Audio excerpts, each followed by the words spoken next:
I believe. I'll tell you that right now. So let's talk about some global warming. But first, I don't have the music for you now, but I'll put it in the YouTube version. Some conservative porn for the eyes and ears. So let's take a look at John Coleman, who's the founder of the Weather Channel, talking on CNN and putting them to shame. Let's just say that again. The founder of the Weather Channel.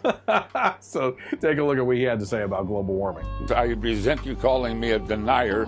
That is a word meant to put me down. I'm a skeptic about climate change, and I want to make it darn clear Mr. Kenny's not a scientist. I am. He's the CEO of the Weather Channel now.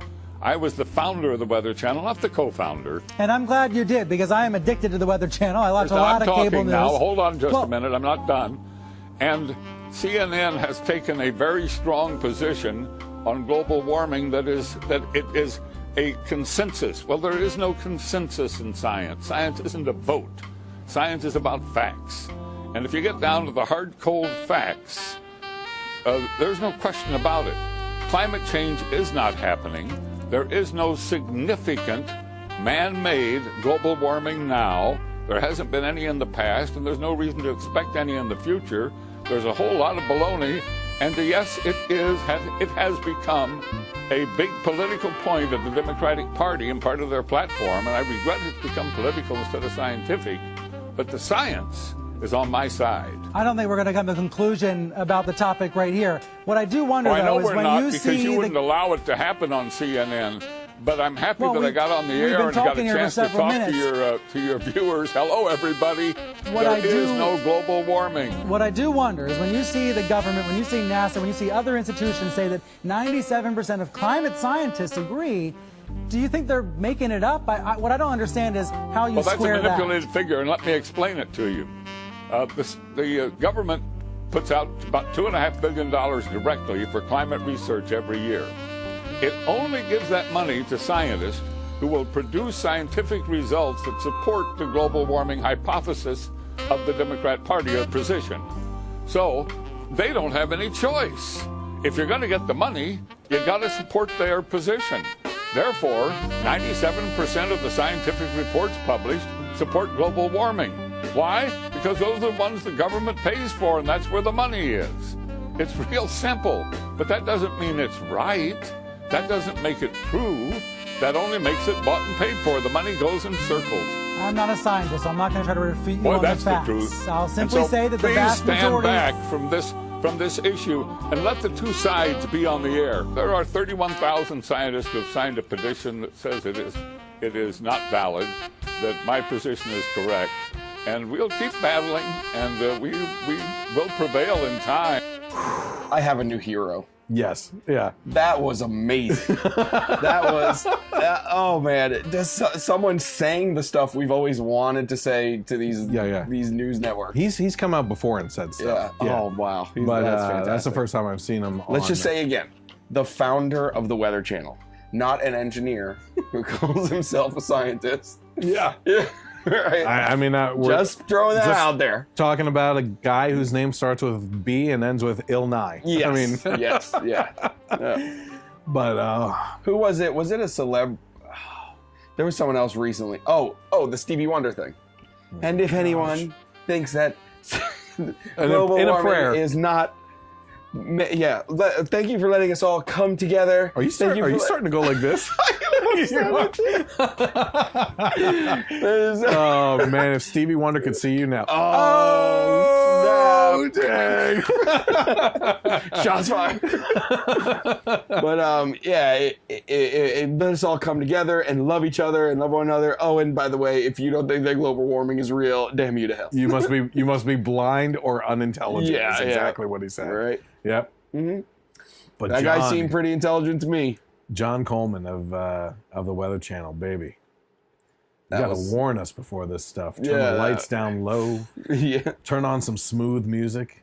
Light some candles and let this clip play. Yeah, right. That was fantastic. So in related news, though, in a new study by economist and environmental analyst Nicholas Loris, explained that climate change simply isn't responsible for hurricanes Harvey and Irma. He said that man-made warming did not cause Harvey and Irma, As carbon dioxide and other greenhouse gas emissions have increased, there have been no trends in global tropical cycle landfalls. Laura said that the average number of hurricanes per decade reaching landfall in the U.S. has actually fallen over the past 160 years. Not just the last 12, which we've talked about. You know, when Al Gore's first movie came out, he said that the hurricanes were going to, these types of events were going to get worse and worse over the coming years. We went through a 12-year period, and coincidentally, with a sense of humor that God has, on the year of his sequel coming out, we have these massive hurricanes hitting, right? But it's been no significant category. I don't think they've been, it's all been tropical storms once it hits the U.S. For the past 12 years, there hasn't been any trend upward on this, right? But now this guy's saying 160 years, it's been declining, right? He added that the study is based on concrete mainstream science. Oh, that must burn. And cited reports from the Intergovernmental Panel on Climate Change and the NOAA to corroborate his analysis. Loris also disputed assertions that global warming supercharged these hurricanes, which made them deadlier, citing work by University of Washington climatologist Cliff Mass and former director of the National Hurricane Center, Bill Reed, both of whom rejected the claim after conducting research into the phenomenon. Now, I want to get a little bit personal here, okay? I obviously, talking about politics, I can't describe exactly what business I'm in and who I work for and everything. Even though some people like to come on wearing the shirts of what we work for. You know what I mean? But there have been many times where I've kind of like thought about, like, when you're like, oh, do you have a Twitter channel? I was like, no, but I work for so-and-so. If you need this or that, let me know. And that would be kind of great. But I was like, yeah, it's probably not a good idea. No.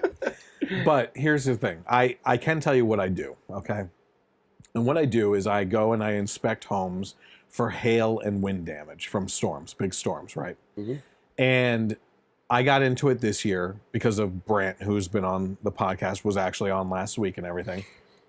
And this year, before the hail season started, one thing that he said to me was, listen, and I always forget the exact order, which one comes first.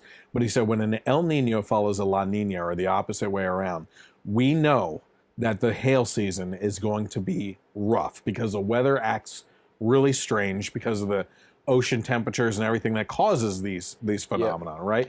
Which happens over and over again over time and has nothing to do with anything else besides just those events. They're anticipated, right? So we knew that this season specifically was going to be a very bad hail season and that we were going to be experiencing some pretty rough storms that produced big hail, okay? That's one thing I'm not hearing anything about in the mainstream media or when it comes to these hurricanes, right? Why is no one mentioning these two events following each other and that these two things may have something to do with these super hurricanes that are happening? I honestly don't know because I haven't come across anything. I mean, if the story doesn't fit the narrative, they just don't want to report it. And there you have it. That's pretty much it. And there it is. Yeah. And you know, one thing that he had said that I thought was interesting was, you know, refuting directly the cause of the whole 97% of scientists say this, you know? They're getting the funding, so they want scientists that are going to agree with what they It's not even that they are going to agree with what they say. The people that are funding this stuff are saying, I want you to prove this true. Not do this study and end up this way, right? This is the result I want. So do a study that gets you that result. That's essentially what's happening, right? Now, I've made this point about being paid off, scientists being paid off for years now with this extreme liberal friend that I have who argues with me and someone else in group text messages that we have going all the time on politics. And he is your typical leftist that absolutely refuses to believe that this type of corruption can be going on. Why is it not in the realm of possibility? But you're going to believe that Donald Trump and Russia are working together? And it's always like the collusion can happen on one side, but never the other side. Not on the other side. No, not on the side I like. That's impossible. Not on the side of the person who could have been president that worked on behalf with the DNC to squash out the candidate that actually was the people's choice on the left, being Bernie Sanders, for crying out loud. I mean, it all hits home. Yeah. Too. You know what I mean? Absolutely. Anything else on climate change or anything before we go? No, I want to look up more from that guy. It was great. I just thought, well, you're not going to let it happen on CNN, of course. No. We're not going to come to a conclusion tonight. Well, of course we're not going to come to a conclusion on CNN because you won't let it happen. Who is this? That's fantastic.